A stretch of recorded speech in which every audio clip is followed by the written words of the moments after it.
Ngayon naman, mangunguha kami ng kamote. Ito na. Hala, nakakatakot. Ang sama ng tingin sa akin. Wow! Ayan, kukuha kami ng kamote. Ang sarap naman dito sa probinsya.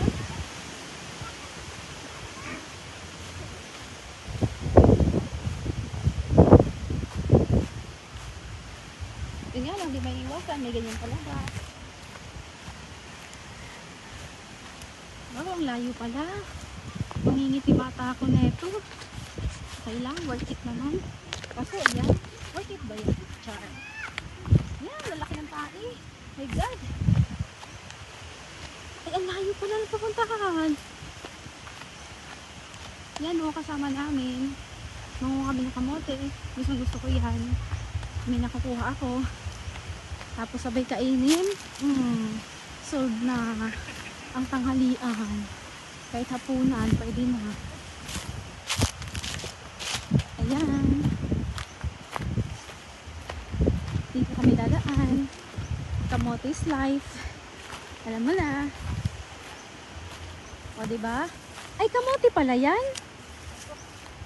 Ay, kamote pala ang tawag dito, ng kamuting kahoy. Ay, akala ko kamuting native. Ah, ganyan pala magkuha. Ayan si Ate Joy. Ganyan daw siya magkuha ng kamote. Hawakan ko nga. Ayan.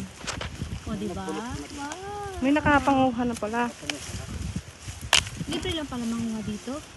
Tanim nila yan. Ang galing Ang naman. kamay ko. Dagdag na natin ito sa nilupak eh. Hindi ko makuha. Ako. Ayun. Ayun ate, pwede yan, no?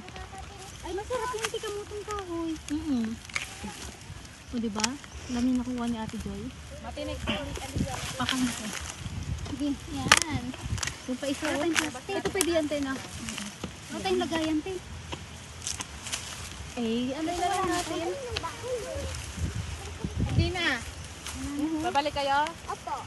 Iingat kayo sa baka ha. Alam niyo na kung paano. Opo. Ay, wag na kayong bumalik. Ayan siya. Lagana. Bangin na yata yan, te.